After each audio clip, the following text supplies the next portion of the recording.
যে কলার মোচাটা দিয়ে আমি তরকারি করেছিলাম তরকা, সেই মোচারই এই জায়গাটাও আমি ফেলিনি, দেখো সেটাও রেখে দিয়েছি। 2 ভাগ করেছি, কিন্তু এটাকে আবার 3 ভাগ করবো, এটাকে 3 ভাগ করবো, মোট 3 3 6টা হবে। 6টা পাকোড়া তৈরি করবো। দেখো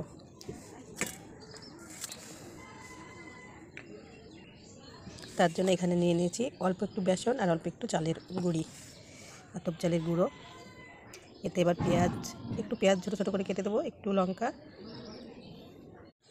এই যে দেখো 6টা না অনেকগুলো করে নিয়েছি পাতলা পাতলা করে, 1 2 3 4 5 6 7 8 9 10টা করে নিয়েছি কলার মোচাগুলো লম্বা লম্বা করে কেটে। আর এখানে যে বেসন আর চালের গুঁড়ো, এইবার এগুলোকে মিক্স করে নেবো। কাঁচা লঙ্কা, পেঁয়াজ, ধনিয়া পাতা,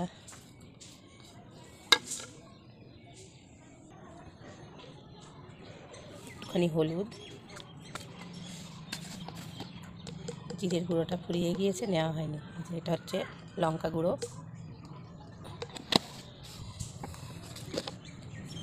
স্বাদ মতো লবণ, আর দেবো হচ্ছে কালো জিরা। এই যে গোটা কালো জিরা। আর এখানে অন্য তরকারির জন্য একটু আদা, জিরে, গরম মশলা বেটে রেখেছি, ওটাও একটু বাটা দিয়ে দিলাম, তাহলে বেশি ভালো লাগবে খেতে। এবার গুলে নেব। বেশি পাতলা হয়ে গেল নাকি জলটা? না না, ঠিক আছে, জোরে জোরে পড়ে গিয়েছে তো, ভাবছি মনে হয় পাতলাই হয়ে গেল। খেতে কিন্তু দারুণ লাগে এই কলার পাকোড়াটা, কলার মোচার। আমার গলাটা না একটু খারাপ, মানে কাশি হয়েছে তো, গলাটার সাউন্ডটা অন্যরকম হয়ে গিয়েছে। এই সময়টাই খারাপ, বুঝেছো? এই সময়টা কি বলতো, একদিন গরম লাগছে আবার শীত লাগছে, এই জন্য আরও মানুষের এইভাবে ঠান্ডা সর্দি লেগে যাচ্ছে। এই পাতলাতেই হবে। এইবার এইগুলো মধ্যে ওই একটা একটা করে চোবড়াবো আর তেলে ভেজে নেবো। এইবার কড়াইতে দিয়ে দেবো সরষের তেল।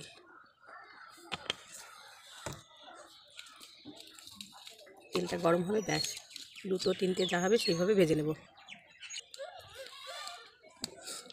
তেলটা গরম হয়ে গেছে, এইবার একটা একটা করে চুবিয়ে চুবিয়ে দিয়ে দেবো। দেখো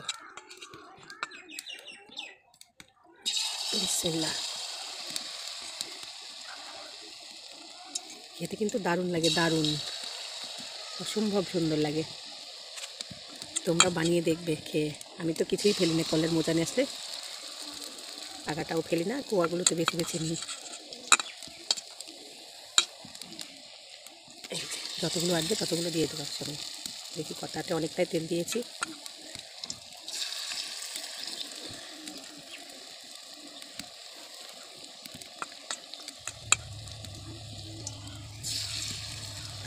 আর দেবো না, 4টে থালো আরেকবার ভাজতে পারবো।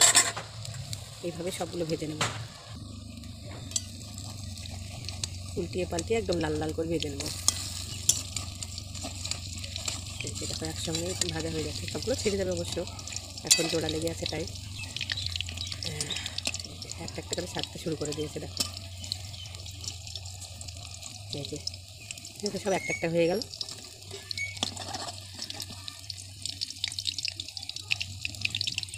এই যে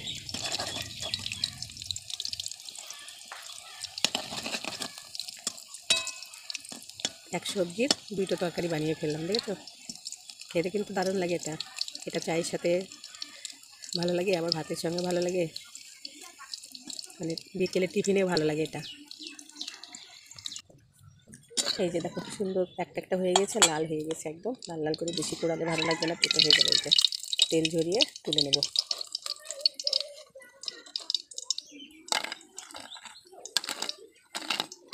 আওয়াজ শুনে বুঝতে পারছো, এই যে একইভাবে সবগুলো ভেজে নেব আমি।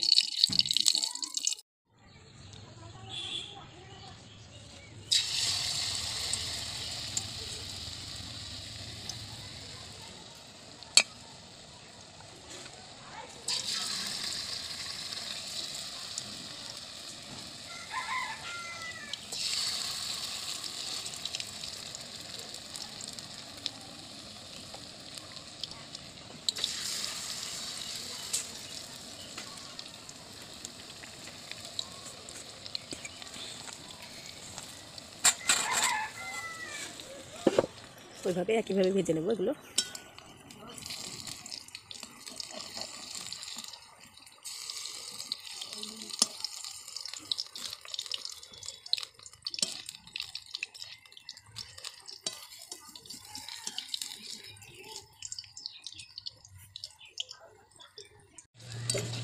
এই যে এই চারটেও ভেজে নিলাম, ব্যাস এইবার একদম রেডি আমার কলার মোচার পাকোড়া।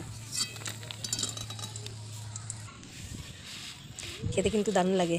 তোমাদের কেমন লাগলো বলো, তোমরা দেখে বলো কেমন লাগছে, সেই সুন্দর লাগছে না? তো এই ছিল আমার আজকের ভিডিও। সবাই ভালো থেকো, সুস্থ থেকো, তোমরাও বানিয়ে খেও।